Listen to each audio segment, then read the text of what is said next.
बोल मारी अम्बे, जय जय अम्बे, बोल मारी अम्बे, जय जय अम्बे, हे बोल मारी अम्बे, जय जय अम्बे, हे बोल मारी अम्बे, जय जय अम्बे, बोल मारी अम्बे, जय जय अम्बे, बोल मारी अम्बे, जय जय अम्बे, हे बोल मारी अम्बे, जय जय अम्बे, हे बोल मारी अम्बे, जय जय अम्बे, बोल मारी अम्बे, जय जय अम्बे, बोल मारी अम्बे, जय जय अम्बे। हे बोल मारी अम्बे।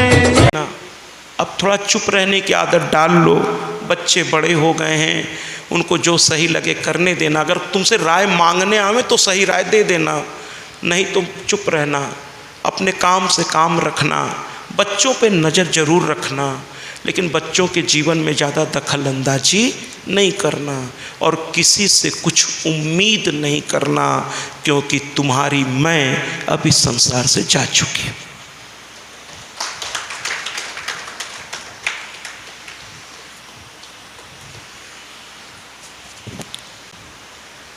बड़ी प्यारी चिट्ठी थी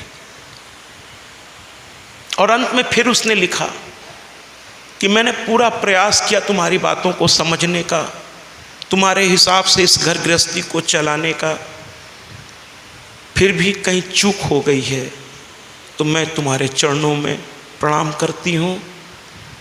और हो सके तो मुझे तस्वीर मत बनने देना। डाइनिंग टेबल पे जब बैठना खाना खाने तो एक कुर्सी मेरी भी बगल में लगा देना और एक थाली मेरे नाम पे भी लगा देना।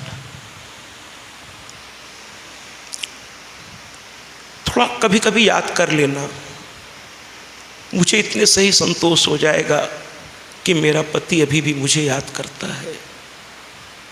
बड़ा अटूट सा संबंध है ये, अटूट सा संबंध है।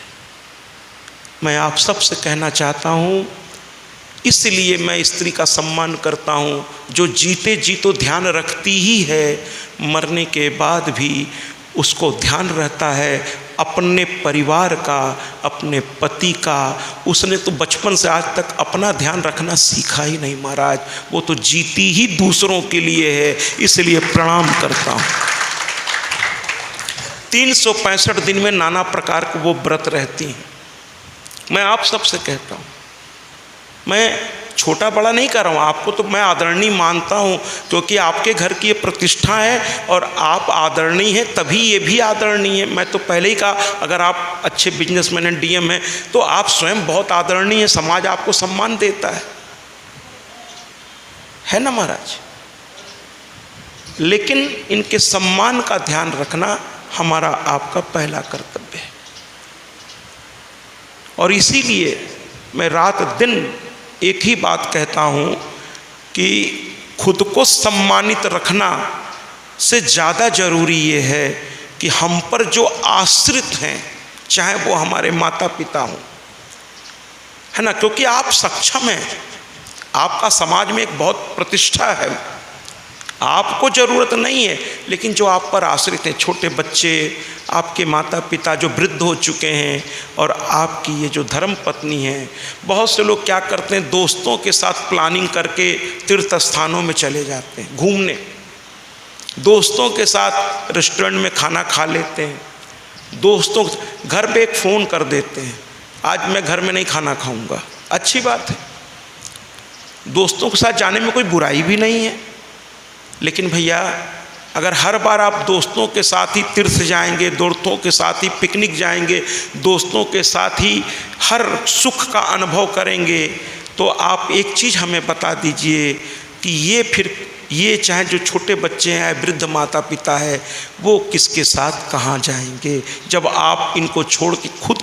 तो इतना ध्यान रखें, तीर्थ स्थान में जब भी प्लानिंग करें जाने का, तो अपने माता पिता, अपने घर के सभी लोगों को ले करके जाएं। दोस्तों का स्थान है, लेकिन तीर्थ स्थान, पूजा पाठ, कभी दोस्तों के साथ जाइए, हमें कोई दिक्कत नहीं है, कभी किसी के साथ जाना पड़ता है, लेकिन अगर वो जगह अच्छी लग गई तो अगली बार अपने माता पिता, अपने पत्नी को लेकर आइए और उससे कहिए, चलो आज तुम्हें एक ऐसी जगह ले चलते हैं। हमेशा उनको, जब आप बाहर निकलिए ना, तो अपने माता पिता के चरणों में, अपनी पत्नी के हाथ में पैसा रख दीजिए, कहते लो जो मन में आए वे खरीद लेना।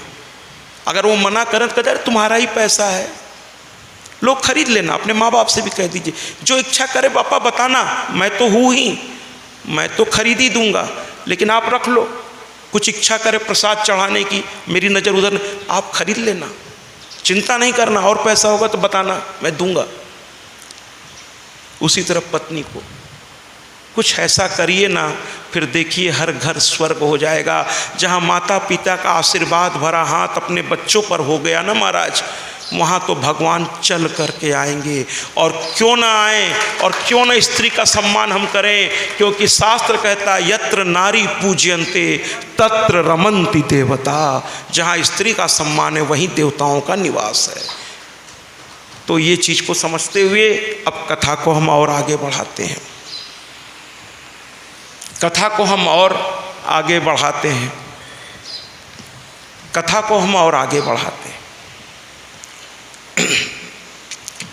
शिव पार्वती ने तपस्या की, सती ने शिव को छोड़ा और शिव पार्वती ने तपस्या की। मैंने गीत रोक दिया।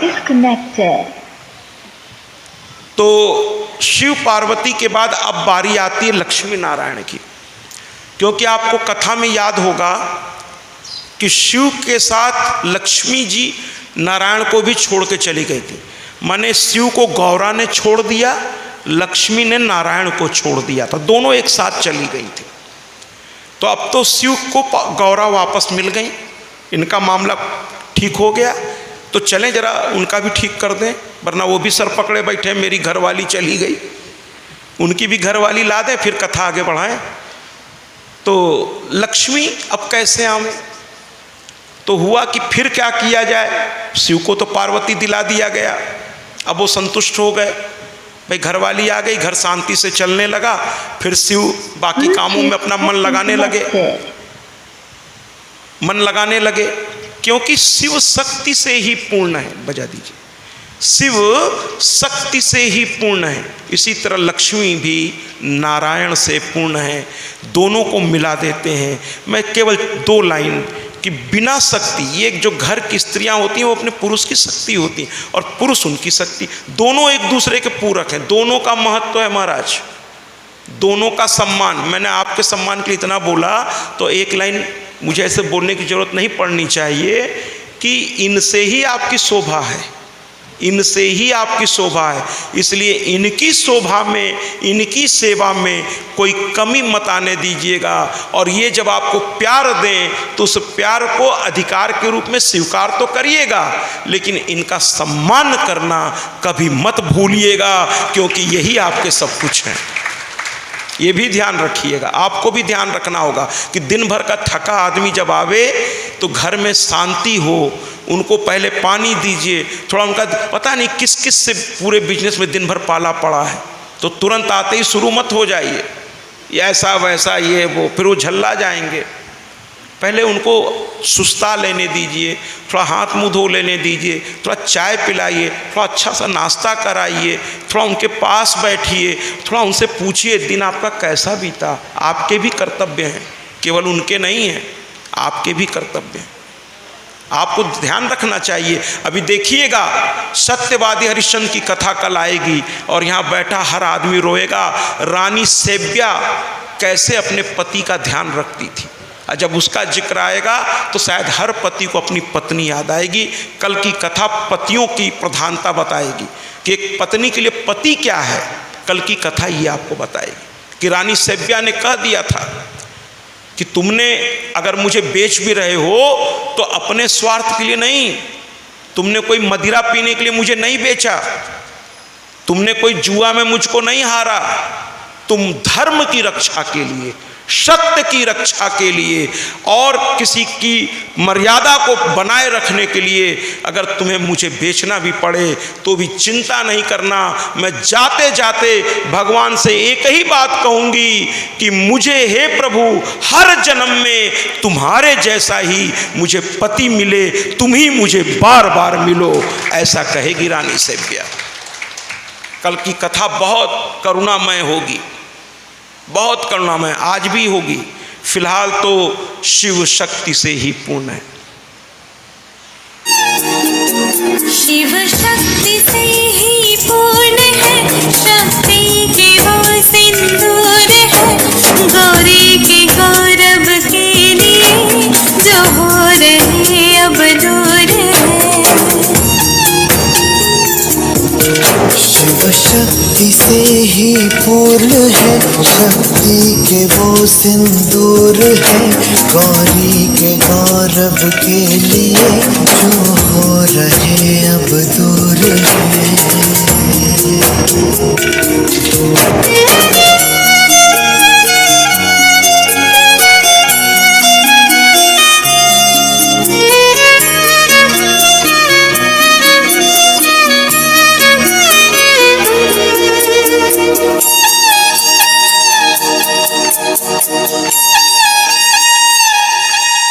कोई तोड़ना है बिछाता, नहीं बोले मन के मोहता। कोई तोड़ना है बिछाता, नहीं बोले मन के मोहता। शिव जाने क्या है कालिका, अस्तित्व आदि शक्ति का। विचलित करे ना भावना, नहीं दे सके कोई सांत्वना। नियति है बंधन से परे, जो रच दिया सो वो करे। शिव शक्ति से ही पूर्ण है, शक्ति के वो सिंदूर है, गौरी के गौरव के लिए जो हो रहे अब दूर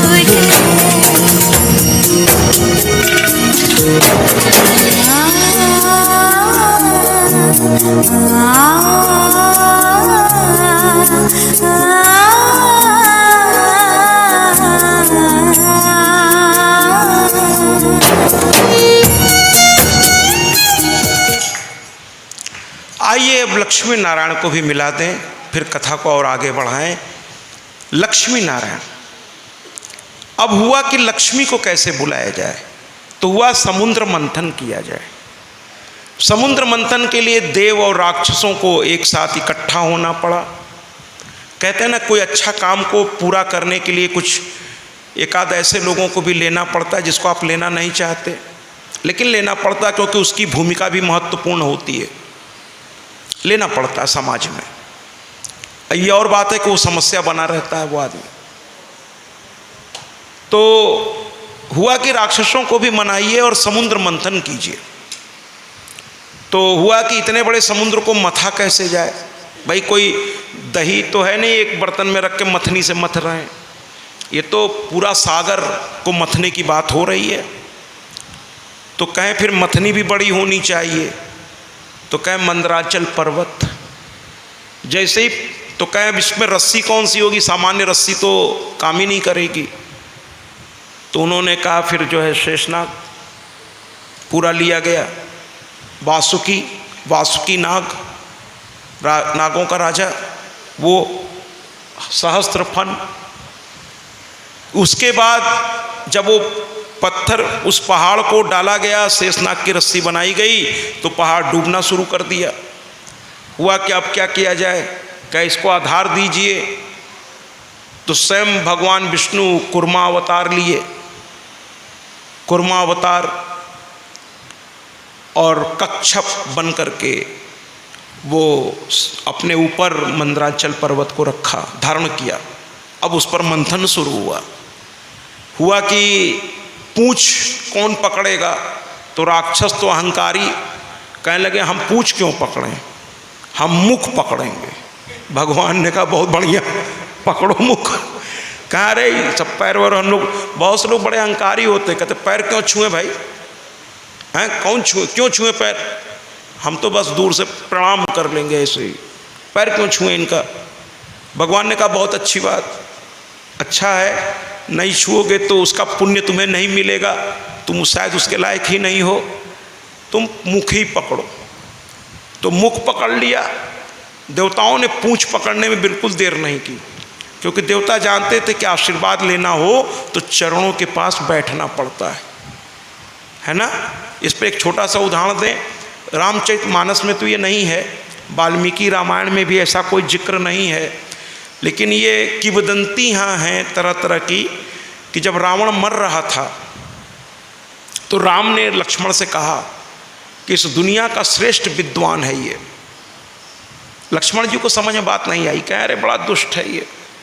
कहने लगे वो दुष्ट था है वो तो ठीक है, लेकिन ये विद्वान बहुत है, ये अब संसार से जा रहा है, ऐसा विद्वान फिर जल्दी जन्म लेगा कि नहीं लेगा। जिसने शिव को प्रसन्न करने के लिए शिव के सामने ही शिव तांडव स्तोत्र की रचना कर दी। महाराज शिव को प्रसन्न होना पड़ा, सामने से स्तुति खुद से करना शुरू किया, इतना बड़ा विद्वान था। तो कहने लगे कि एक बहुत बड़ा विद्वान जा रहा है, जाकर उससे अंतिम समय उसका कुछ सीख ले लो, तुमको क्रोध बहुत ज़्यादा आता है। लक्ष्मण से उन्होंने कहा जाओ चले जाओ।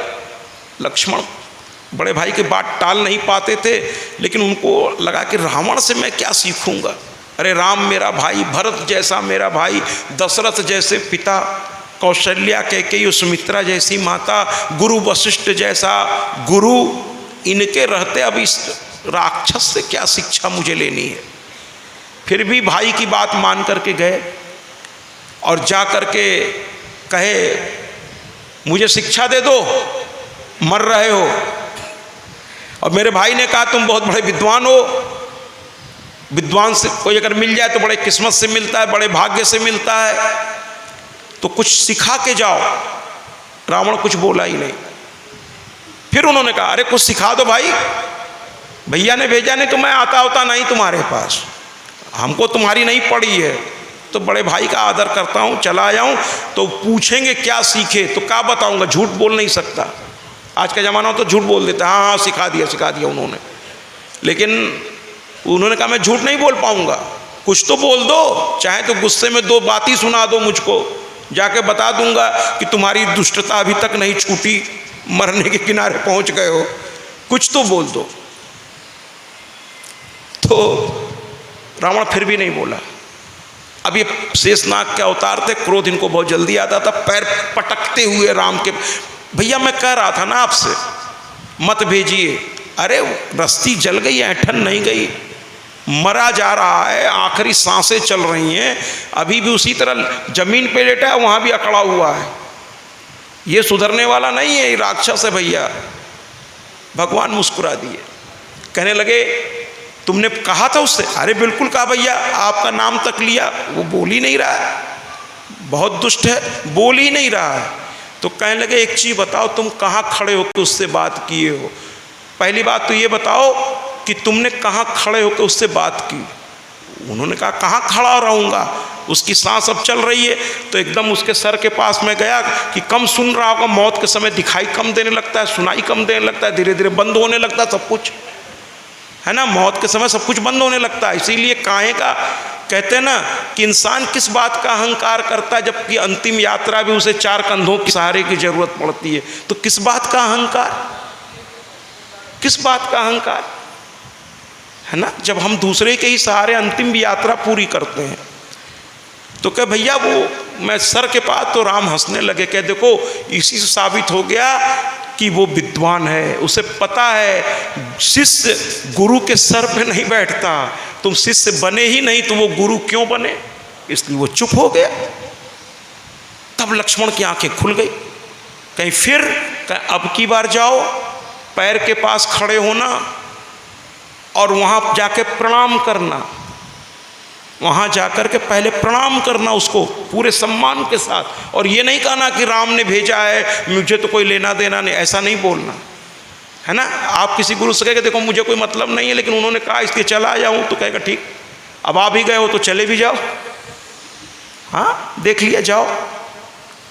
जब आप कहेंगे कि आपका मैं सम्मान आए और आप मुझे कुछ बताइए, आप में वो श्रद्धा वो भाव दिखेगी तब गुरु। और जब एक बार गुरु मुंह खोलता है तो फिर तो वो कुछ काम की बात बता के छोड़ता है। जल्दी संत बोलते नहीं, लेकिन जब बोलते हैं महाराज तो कुछ ऐसा बोल जाते हैं कि फिर पूरा जीवन, पूरे उसके आसपास की चीज़ें सब कुछ जीवंत करके चले जाते हैं। वो ऐसे होते हैं संत,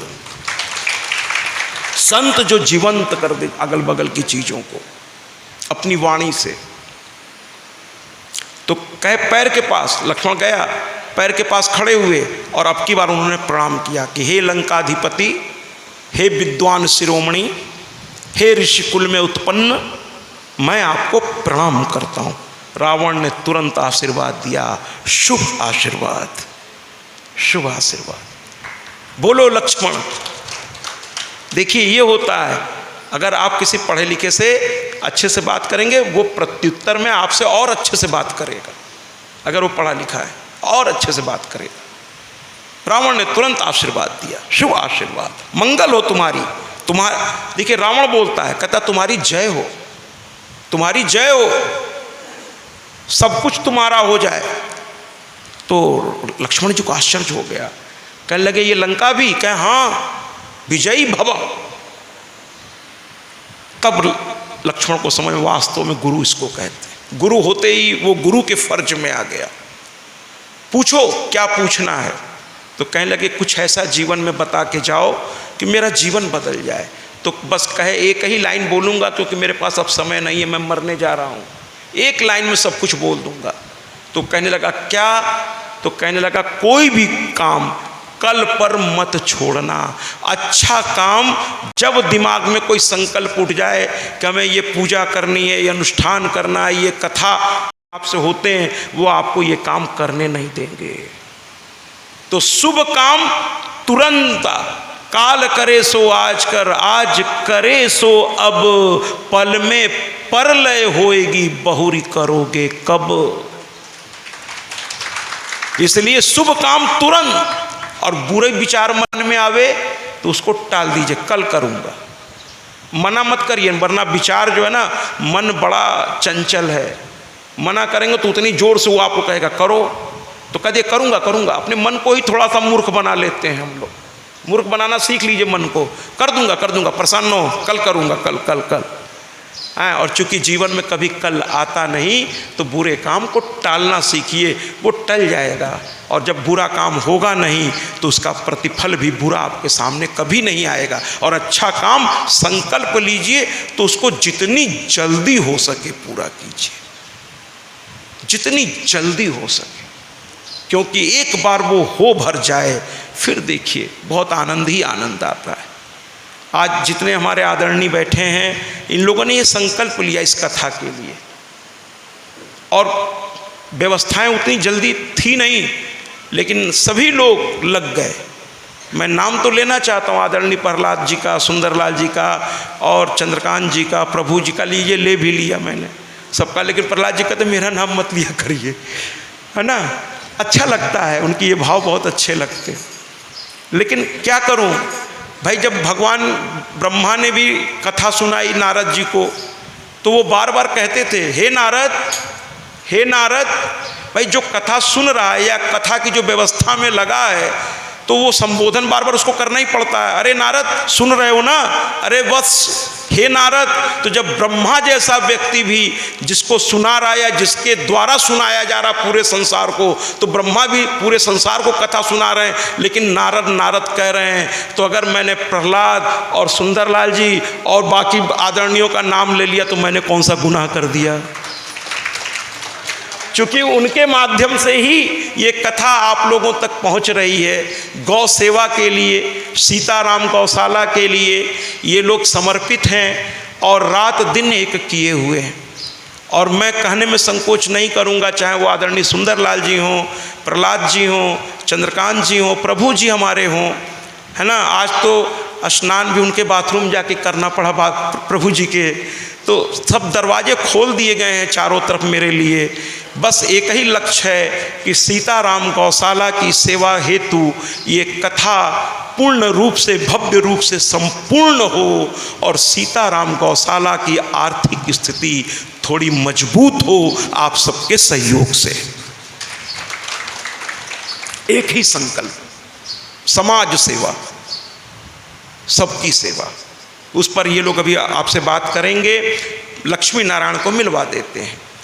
तो लक्ष्मी नारायण जो है वो समुद्र मंथन होना शुरू हुआ महाराज। थोड़ी देर बाद वो जो सर्प थे वो घर्षण हो रहा था, तो वो उनके मुख से फुफकार निकलनी शुरू हो गई। फुफकार, अब वो जहर का जैसा काम कर रहा था, जहर जैसा काम कर रहा था। अब राक्षसों को मुख पकड़ने की कीमत समझ में आने लगी। वो आग उगल रहे थे, इनको जलन हो रही थी शरीर में। अब उनको लग रहा कि देवता, मैंने जो चरणों के पास बैठते हैं माँ बाप के, गुरु के, इष्ट के, वो सुरक्षित रहते हैं, और जो उनके माथे पे चढ़ने का प्रयास करते हैं, अपने माँ बाप, देखिए अपने बुजुर्गों को अधिकार दीजिए घर में कि वो जो चाहें जितना चाहें बोल सकें, उनको चुप मत कराइए। जिस दिन आपके घर का बड़ा बूढ़ा चुप हो गया ना, चुप हो गया, उसको आप चुप करा देंगे, धीरे धीरे बेचारा चुप हो जाएगा। लेकिन जिस दिन से बड़े बूढ़े को बोलने का अधिकार आप छीन लेंगे, उस घर के सर्वनाश को तो फिर भगवान भी नहीं बचा सकेंगे। ये आपके इज्जत के पहरेदार हैं, आपकी प्रतिष्ठा के पहरेदार हैं। रसोई घर से लेकर डाइनिंग टेबल से लेकर क्या कहते हैं डाइनिंग हॉल तक और सारे ड्राइंग रूम पे भी सब जगह इनको पहला आसन दीजिए, अपने घर के बड़े बूढ़ों। और जब वो कुछ आदेश करें तो जी बाबूजी हो जाएगा, जैसा आप कहेंगे वैसा हो जाएगा, है ना। जब तक वो जीवित रहें उनका मालिकाना हक उनसे मत छीनिएगा। जिस घर में बड़े बुजुर्ग को आप मालिक बना के बैठाए रहेंगे ना, उस घर का मालिक तो स्वयं भगवान हो जाएगा महाराज। उनको चुप नहीं कराइए, उन्हें बोलने दीजिए, बड़े हैं आपके, है ना। अब वापस लक्ष्मी नारायण मंथन होने लगा महाराज। क्या भरपूर मंथन हो रहा था, एक एक करके रत्न निकलने लगे। उच्च श्रवा घोड़ा, है ना, एरावत हाथी, नाना प्रकार के रत्न निकलने लगे और आपस में बांटे जाने लगे कि भाई ये इनका, ये इनका। राक्षस थे, देव और दानव सब बंटने लगा। ये निकला आप ले लो, अब जो निकलेगा आप ले लेना, अब जो निकलेगा फिर आप ले लेना, अब जो निकलेगा आप ले लेना। ऐसे बंटवारा होता चला गया। अंत में लक्ष्मी प्रकट हुई, चंद्रमा के बाद। चंद्रमा भी वहीं से प्रकट हुए। ये लक्ष्मी के मतलब भाई बहन हैं ये लोग। उच्च श्रवा घोड़ा, चंद्रमा, ये सब समुद्र मंथन में उत्पन्न हुए। ऐसे तो चंद्रमा बुद्ध के पुत्र हैं, बुद्ध, लेकिन फिलहाल मंथन से भी चंद्रमा की चांदनी निकली और उसी मंथन में माँ लक्ष्मी प्रकट हुई। जरा सा तालियों से स्वागत करिए और जयकारा लगाइए, लक्ष्मी मैया की। थोड़ा जोर से भैया। तो कुल मिलाकर के माँ लक्ष्मी प्रकट हुई। सब लोग देखने लगे उनके सौंदर्य को। क्या आभा थी, क्या दिव्य स्वरूप था माँ का, क्या भव्य स्वरूप था माँ का। दोनों देखने लगे, सब लोग देख रहे हैं, दानव भी देव भी, सब कहे हम हम हम हम हम हम हम हम हम। माँ ने कहा यही तो समस्या है मेरी, जो मुझको हम करके लेना के चक्कर, मैं उसके पास नहीं जाती।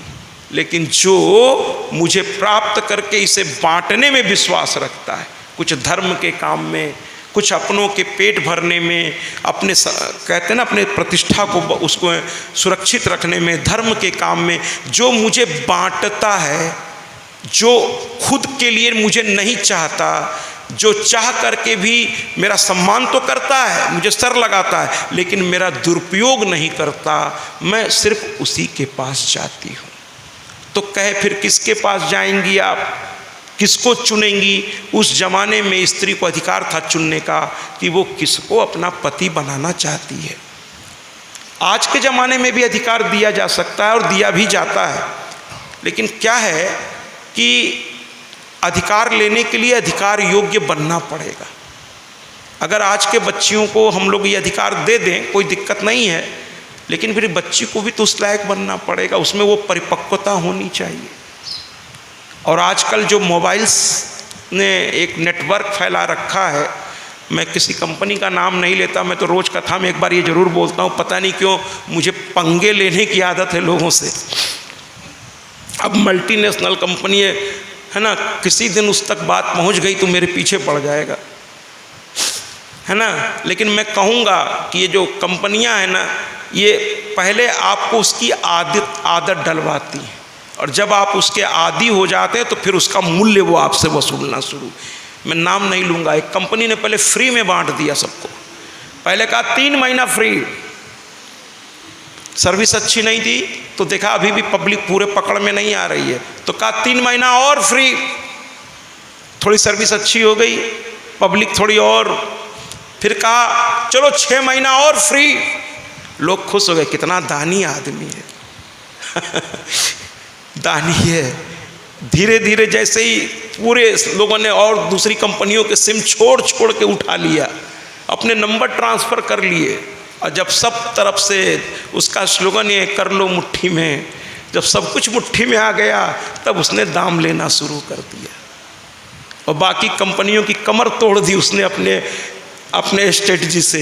अब बाकी कंपनियों में वो सुविधा ही नहीं है, अब हम और आप मजबूर हैं इसी कंपनी में रहने के लिए, क्योंकि अधिकांश सुविधाएं अब यही दे पा रहा है, और अब वो जो चाह रहा वो कीमत मांग रहा है और आप देने पर मजबूर हैं।